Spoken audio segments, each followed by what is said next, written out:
അറിയില്ലെന്നില്ല. ഏതോ 2016 പുലിമുരുകൻ ഒരു 100 കോടി അടുത്ത് അത് അങ്ങനത്തെ ഇല്ലേ ഇല്ല. ഞാൻ പടം കണ്ടു നോക്ക്. ഈ സസ്പെൻഷൻ ട്വിസ്റ്റ് ഒക്കെ എങ്ങനെ ഉണ്ടായിരുന്നു? അടിപൊളി. ഇതിന്റെ സംവിധായകല്ലേ കഥ, അത് വേറെ ഇതാണ്. എഡിറ്റിങ്, ക്യാമറ ഒരു രക്ഷയില്ല. നോക്കിക്ക് 2 പടം പൊട്ടിയിട്ടുണ്ടെങ്കിൽ മൂന്നാമത്തെ അവിടെ ഹിറ്റാക്കി കൊടുത്തിട്ട് ഈ മണ്ണിൽ 100 കോടി കളക്ട് ചെയ്യുമെന്ന് എല്ലാവരും പറയുന്നത്. ചെങ്ങായി 100 കോടി 200 കോടി 300 കോടി നിങ്ങളെ നല്ല കണക്കാന്ന്.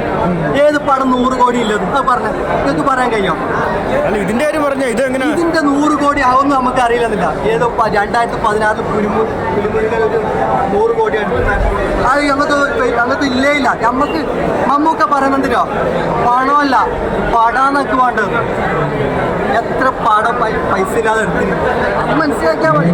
100 കോടി 200 കോടി 300 കോടി വേണ്ട നമുക്ക്. അതൊരിക്കലും കിട്ടിയില്ല. കാരണം അവിടെ മമ്മൂട്ടി എന്ന് പേരുണ്ടെങ്കിൽ അവിടെ 100 കോടി 200 കോടി 300 കോടി കിട്ടിയില്ല. കാരണം മമ്മൂട്ടി കമ്പനി ചെയ്യുന്നുണ്ട്, നല്ല പക്ക എഴുതാൻ ചെയ്യുന്നു. അത് മനസ്സിലാക്കിയാൽ മതി. 100 കോടി അതൊന്നും ഇല്ലേ ഇല്ല.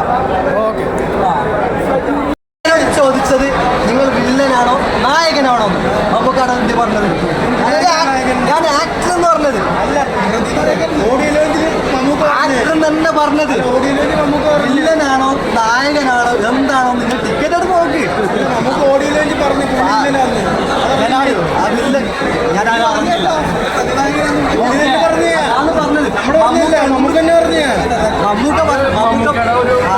മമ്മൂക്ക പറയുന്നില്ലേ?